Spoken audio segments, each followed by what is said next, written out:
Day 38 of 365 Bible Stories. Joseph was not only intelligent, he was strong and handsome as well. After some time, Potiphar's wife began to notice him. One day she said, "Come be with me." But Joseph refused. He told her, "Potiphar has placed everything he owns under my care. The only thing he has kept from me is you. How could I do such a wrong and sin against God?" Then he turned and walked away. Still, she would not give up. Day after day, she begged him, but Joseph ignored her.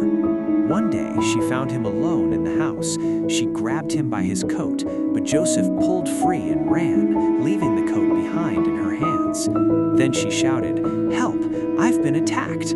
The servants rushed in, and she held up Joseph's coat. "Look," she cried, "he attacked me. Here is his coat as proof." When Potiphar came home, she repeated the same lie. Potiphar was furious, and he had Joseph thrown into prison where the king's prisoners were kept. Join me tomorrow as we continue this journey through the Bible.